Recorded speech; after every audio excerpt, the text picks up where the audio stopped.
Hello everyone, welcome. For those of you who are new here, my name is Evan, and in today's video I'm going to show you a little bit as to how we run our BrickLink store here at Just a Brick in the Bucket.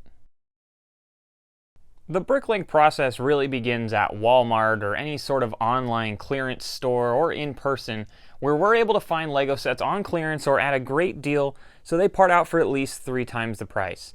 This set here, for example, 70848, Sister Party Crew, parts out for at least 3 times the price that we purchased it for, meaning it's going to be worth it in the long run once those parts sell. Down here you can see we have some more sets. At the moment we have a decent amount of sets waiting to be parted out, but when we purchase them they come to this shelf here, and this is kind of their holding zone. They're just waiting to be parted out. Now once of course we're ready to part out some sets, let's say for example this set here, 76119, the Batmobile Pursuit of the Joker, we're going to bring it over to our table here. Now this is where we do the physical parting out. We actually lay out drawers that are empty, and then we open up these boxes, all 12 or 14 or 15 or however many boxes we purchased. We lay them all out on this table, and once they're laid out, we then put every single piece in its own individual drawer, or every single different type of piece. For example, if there are 2x2 black plates, those are going to go in the same drawer. Obviously, if it's a 2x2 black plate and then a 2x2 green plate, they're going to have different drawers because they're different lots of inventory. But after they are parted out, we then head over to our BrickLink wall where we store everything, which happens to be just on the other side of myself here. Now, at the beginning of 2020, we started with just this wall against that wall, and we didn't even have those last 2 aisleways or rows over there. We only had about 1,500 drawers from the beginning. Now, being here in July of 2020, we have since expanded drastically, having built a second wall and even a third wall that goes over here. So now we have created a horseshoe type pattern, and this large wall over here at the bottom ends at drawer 2080, and down here we end at just about drawer 3300, meaning that we have about 3,300 drawers we can use on the wall.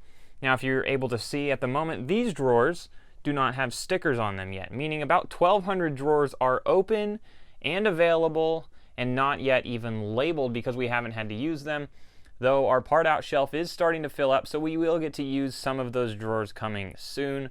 But we have filled up most of our larger drawers. But like I said, after those get parted out, we put them each in their own drawer, or in this case we have 2 lots in this drawer, and then they go in the drawer and they get put on the wall for storage.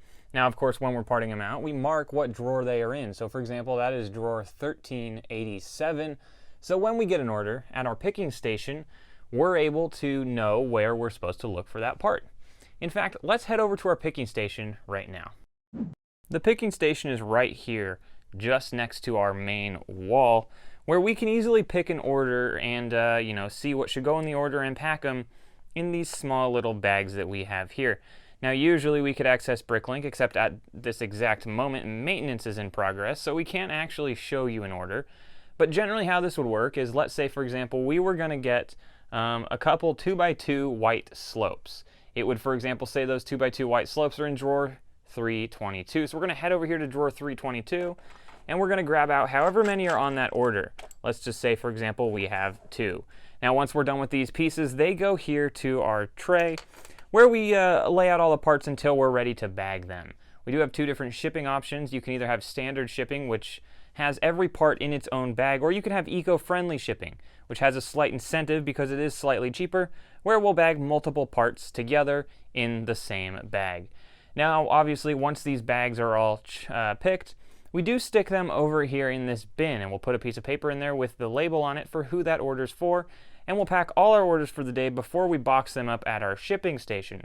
Some of you guys do have questions, though, potentially, as to what happens when you fill up these small drawers.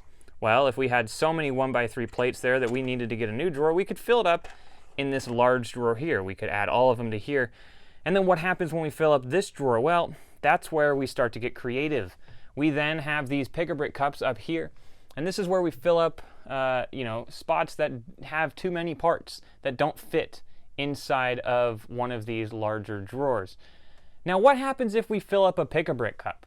Well, fortunately, we do have a lot of parts that are too large for pick-a-brick cups, So we have these bins over here that have just large parts in them. So for example, here we have too many of those dishes to fit in a drawer, so they go there. We also store minifigs in here that are bagged individually, as well as parts obviously that don't fit in the large drawer, such as those 6x4 or 4x6 brown plates, these 2x6 bricks, and these 2x2 bricks down here, as well as our instructions, which we may be getting rid of soon. So we do have quite a few of these bins, which happens to be located just next to our parting out little shelf there. But after we pick all our parts, let's say we had to get a couple from bin 38, we can come over here, grab them from bin 38, and then if we head back over to our shipping station, past the other side of the wall, over here, of course, we have our aisleway, and then back to our picking station here, we can finish packing those parts. Now, after they've all been bagged and put in this bin for the day, we have to head over to our shipping station, where we will then package all of these bags into a box or a bubble mailer, and then we'll print out a shipping label and mail it off for the day. So this is our newly redesigned shipping station. After we have our boxes that have the parts in them in bags, we then bring them over here where we actually figure out what exact packing materials we want them to be stored in.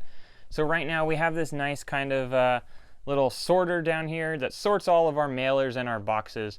Over here we have a 4x8 bubble mailer. We go up to a 6x10 bubble mailer. Then from there we'll jump up to a 4x4x4 box. Then a 6x6x4 box. Down here we have an 8x6x4 box. And then we jump up to the USPS flat rate boxes. We have medium and large boxes down here. A little cubby for the tape, and then of course our label printer down there that prints out our labels. Once we pick our box, we of course weigh the package on here just to verify the weight of it. And then using this computer TV setup up here, we will then use the keyboard and mouse to navigate through PayPal to print a shipping label. That'll then get printed out. We'll rip that label off, stick it on our box, and our box is then ready to go. And your order will be shipped out to you or to whoever it's going to, of course with one of our small little thank you for your purchase cards that has our logo, Just a Brick in the Bucket, and a small thank you message on the back as well. Thank you guys so much for watching. Hopefully if you guys had any questions, basic questions as to how a BrickLink store runs, this helped clear it up for you today. If you have any questions specifically for us, go ahead and leave them in the comments below. If you guys like the video, give it a thumbs up. And if you're new here and you haven't subscribed, go ahead and click that subscribe button. We post content 3 days a week, at least 3 days a week actually, and all different things, BrickLink and Lego related. Thank you guys so much for watching. We'll see you in the next video.